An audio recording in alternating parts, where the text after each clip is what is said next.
Okay, thank you very much, Tim. And yes, good afternoon, everyone. My name is Chris Musselle. I am a data science consultant working at Mango Solutions. And Mango Solutions are a data analysis consultancy company. So we get involved in a wide range of projects, ranging from training to consultancy engagements through to proper sort of like full-on application development. So the actual day-to-day work that I get to occupy my time is incredibly varied. And so today I'm going to be talking to you about a couple of tools that I've been investigating recently to try and make that process of starting out on a new project as frictionless as possible, basically. So before I start, one of the tools I'll be talking about is COOKIECUTTER today. I was wondering if anyone else has already come across this at all, or has heard of it and or uses it. A couple of hands, cool, that's great. So I'll be introducing that and also some things that I've used to, that I've built to use that under the hood. For those of you who haven't come across it, no worries. I'll be going over some sort of a brief introduction of it as well. So there's loads for you to pick up here. Okay, so a little bit about myself. Like as I mentioned, my kind of day job is highly varied. So I sort of jump quite a lot on around the continuum of kind of like having sort of statistics and data science on one end and kind of DevOps on the other. A lot of my day-to-day work is a mixture of kind of doing some research and development and then sort of transitioning into more software development sort of practices as projects progress. I am the resident Python sort of specialist at Mango currently.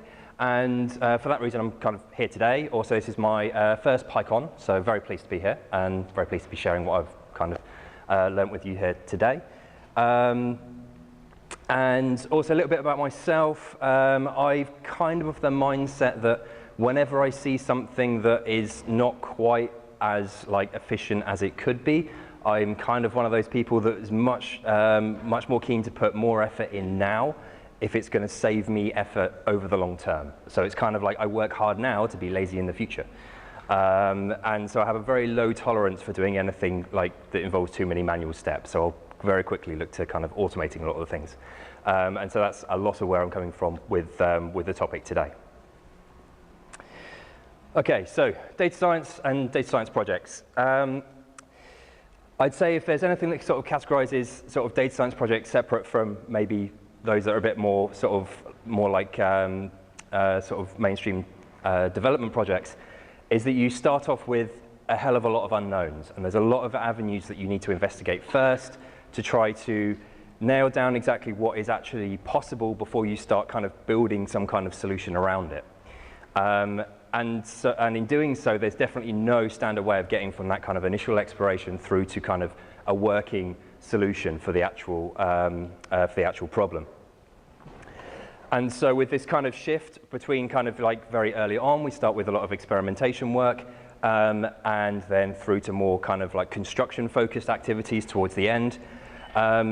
In these early days where it's all about fast, iterative experimentation, it can be very tempting to just focus on those outputs, just focus on those figures that you want to generate, on those reports, and maybe not quite pay as much attention to the code that got you there. So some common issues in this kind of scenario, after a while you go back to your initial analysis and you find some problems with consistency. Maybe you've tried different things on different projects, and you've approached the same problem in two completely different ways. You're then trying to go back and reproduce your own results, and you're finding some issues there because at the time you were under a little bit of time pressure. You wanted to get results out really quickly, so you didn't have enough time to put all those best practice pieces in place. So is there anything that we can kind of like sort of help us out here? And I believe that if you kind of start out on the right foot and get all these like the good practice things like version control and everything else in place at the start, it's a lot easier than trying to kind of bolt these on after the fact, which can sometimes be the case. So I'm just going to focus on the first of those issues really today. So all the tools that I'm kind of looking at is around this idea of trying to maintain some form of consistency between a lot of your projects. And the first thing that can kind of help with that is having a nice standard layout that you'll use from one project to another. Now this is just one that I've kind of sort of adopted after doing a lot of browsing and research on the internet and kind of taking bits from other people's kind of ideas and sort of stitching this together. So this is kind of like the simplest one I can probably sort of put together that encompasses kind of a lot of the key elements. And those are a nice clear separation between kind of where your input data is, the steps in your analysis, and where your final outputs will live. And also a way of capturing all the dependencies within there as well. So there's an environment.yaml at the end there. So wrapping everything up within Conda environments keeps everything nice and isolated, so you can go back and hopefully reproduce the exact same thing at a later date. But also, like for those who may not be as comfortable writing all the like lengthy commands on the command line, it can be useful to kind of put a lot of aliases in there to basically just rerun all your analytical steps. So wrapping that all up in something like a makefile is a very good way of just getting someone else who can pick up your project afterwards and just run through all the steps one after another if need be. So this is the kind of thing that we would like to kind of take from one project through to another. And it might just be tempting, like, okay, great, we've got our design. We just sort of, take this and put it in maybe a GitHub repo somewhere and clone that each time. Or if that's too much effort, just some copy paste. But there's going to be some parts that differ between one project and another. So some small things like the actual project name is obviously going to change. But also people who've worked on the project and the dependencies that you use and a load of other things. So it can be a bit tedious to do this purely manually and purely by hand. So there are some tools out there that can kind of help basically get from 0 to this very quickly. And one of them that's very popular in the Python sort of ecosystem is a tool called COOKIECUTTER. So COOKIECUTTER is a Python library. And it basically is based off this idea of document templating, so that you will basically give it a template that you've pre-written with a load of placeholders for where your variables are that you want to substitute with other values later. And you then specify what all these default values should be in a JSON file. So basically you will have a whole bunch of files and directories that have placeholder variables. And then within that same kind of like structure, you'll have a cookiecutter.json to specify defaults, and that's all that CookieCutter needs to kind of get going, basically. And like I say, it's become very, very popular. It uses Ginger 2 templating under the hood. If you're familiar, if you've done any kind of Flask development or whatever, it's the same templating kind of engine used under the hood. But what's also really nice about it is it has a number of sort of places where you can hook in. So you can run arbitrary Python scripts before and after project generation, and they can even just be shell scripts. They don't have to be Python scripts. It is, by the nature of it, essentially just templating text files. It is, in that sense, language agnostic, because it can be used to scaffold any kind of like initial starting layout. And there's now a very sort of fast-growing collection of CookieCutter templates. If you go to the main GitHub repository, they're actually now broken down by individual categories because there's so many. And under the data science category, there's, I think, 3 or 4 that's up there at the minute. And this one, done by the guys at Data Driven, is a very nicely well-documented one. So if anyone wants to kind of delve into a bit more kind of behind maybe the rationale as to why you would like to lay out a particular project in a particular way, they've got some really good docs on read the docs that accompany that template as well and kind of step you through the process. And so the way you would kind of like use CookieCutter, you essentially would install it, and then you get access to the CookieCutter command line interface. And you essentially just need to give that a path to where your templates live. Or what's actually quite nice as well, it supports a number of different aliases. So if your templates live on GitHub, then you can just provide this gh:, and that essentially gets your the first part of the URL, and then the rest of that path can just be your username / whatever your repository name is. So that can be a nice way to quickly get going and have a nice common place where all your templates live. So this approach, with a little bit of upfront kind of development effort and some debugging of these kind of template layouts, we can actually get quite a lot of payoff. So the obvious one is fast startup times with all of our common tasks being automated. So we could automate setting up a GitHub repository after project generation and doing that initial commit. It may sound like it's only saving you a couple of seconds, but it's one less thing for you to think about when you dive into a new project. It also, by that nature, means there's less distraction. So if you've just been given a data set and you need to dive down into it quite quickly, then you don't have to worry about setting all these things up sort of around the project. You can just go straight into firing up a Jupyter Notebook and diving into the details. Because you've kind of got this more consistent sort of layout between one project and another, then people will be able to comprehend where everything is actually meant to be in your project a lot quicker, and they'll come to expect a sort of a certain level of standard, and will come to trust that the work that you do. So the upshot of all of that is that people will like working with you more. So if you do find yourself within a team of other people and you're constantly handing off pieces of analysis amongst that team, this can really help with kind of that knowledge transfer aspect. So this is great, but it does have a couple of issues, and that's more for kind of like not cookie cutter in particular, but kind of the way I'm kind of trying to use it with my data science kind of projects and applications. Now, it's great if what I'm working on is a highly reproducible piece of work. So examples would be maybe if I was developing a plugin for a particular software, then chances are there is one predefined layout that you need to basically put all the files and structures in, and something like CookieCutter is a great fit for basically scaffolding that out and making sure everyone follows a standard. The trouble with data science projects is that they are highly varied, and so there's a lot of different components that will differ between one project and another, and you can kind of end up with either a template that is so general that it doesn't really end up serving many needs, or one that is too kind of monolithic and tries to do everything and then is only used by one particular person because it's their own kind of opinionated way of doing things. So to try to combat that, it kind of comes back to the issue of projects kind of taking from a data science perspective, sort of exist on this continuum between exploration and construction, and typically start out further on the left there initially and gradually migrate towards the right as you sort of eliminate all of those unknowns, you reduce the risks, you find out exactly what is possible, and you start looking towards building a sort of a robust solution around those things that you've explored. And this sort of means that you need different needs at different times. And whilst kind of having a good suite of unit tests and a good way to capture like all of your environment is very helpful, it can be a bit restrictive to dive straight into that at the beginning. And it may be that you actually start wanting to write tests and documentation only once you've actually got something that you know is going to need that and need to go through into a more kind of like production-ready environment.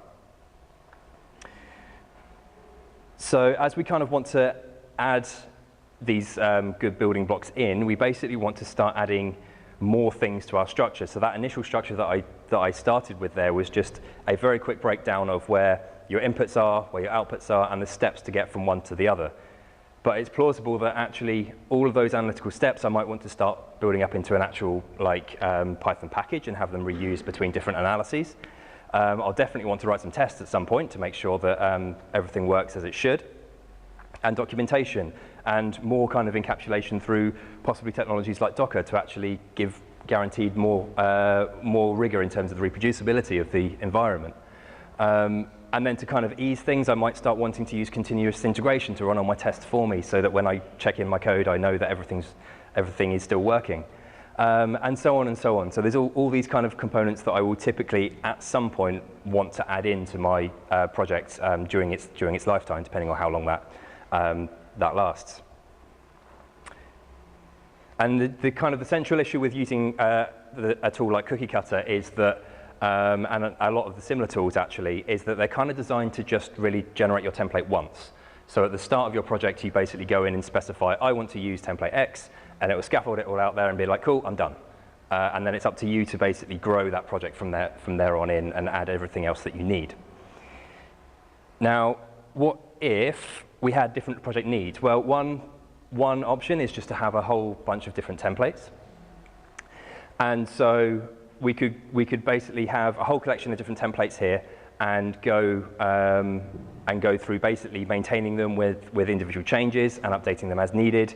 And this can end up having a lot of repeated sections between these templates and end up being a bit of a burden to maintain. So the flip side to that is you just have, one massive monolithic template. But like I say, that can then be end up being very opinionated in what it actually covers. You can end up basically asking the user a lot of questions as to, do you want feature A, do you want feature B, do you want feature C? So it can be a bit more cumbersome to actually use as an end user. And it can be hard to get other people to kind of like use these templates as well. If you're the only one kind of using them, they may automate your sort of process and speed your work up, but it's much more efficient if you can get like kind of a team of people alongside using these as well. So the central kind of like sort of idea that I had is, what if we could actually just start with a minimum kind of like template idea and then add on extra components as we needed it throughout the lifetime. So this will give us greater flexibility, easier to comprehend because all the files that are actually there will still be useful. And you'll have kind of like these multiple checkpoints as you go through a project lifecycle. And the main cons is that this is going to be a lot harder to build.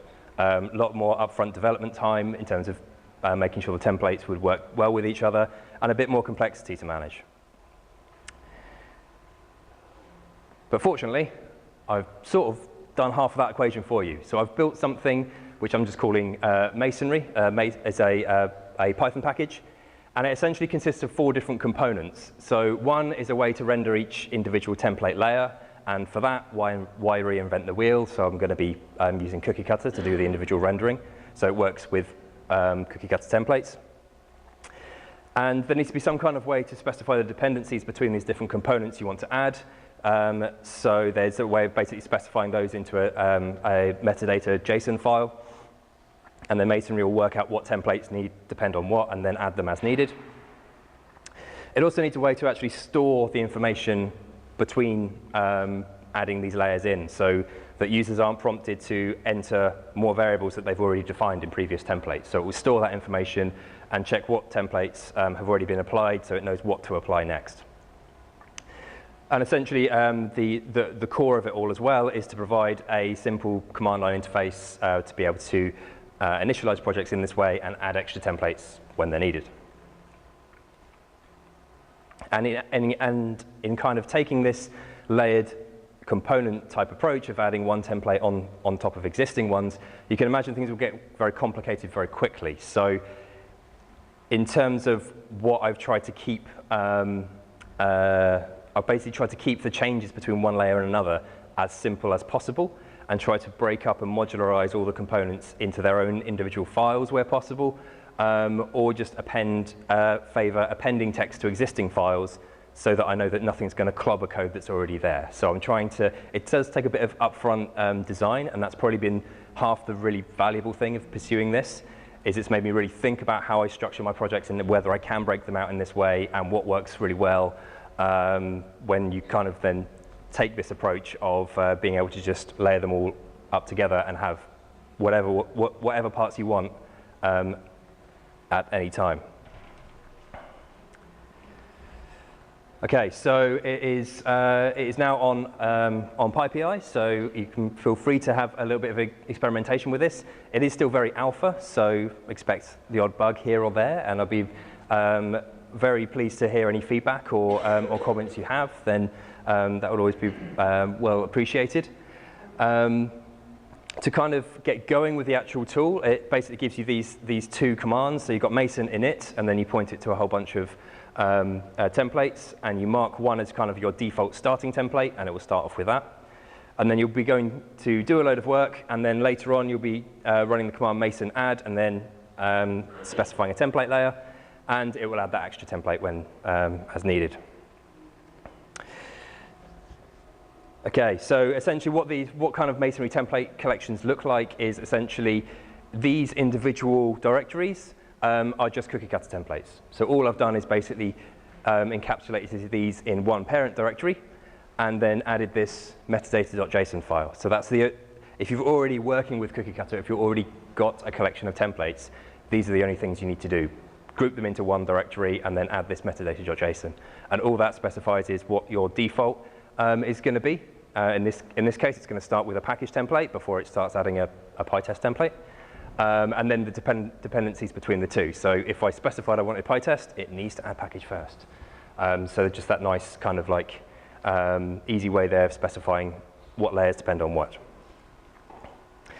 But the easiest way to probably show you is to actually give a little bit of a demo. So, because I wasn't counting on the Wi-Fi entirely, so I've got a little bit of a pre-recorded thing here that I can talk through. Essentially, as we saw with the first command, so Mason init path to where your templates are. And on the actual GitHub repository, I've got some sample templates there, primarily around data science focus. So when you've started it, it will start querying you for different parameters. So it's asking me for the author, it's asking me for a project name, and it's asking me for a short description that I want to give, and that's going to go in the README of that project. And then a little bit of a setup around the environment, so whichever Python version I want.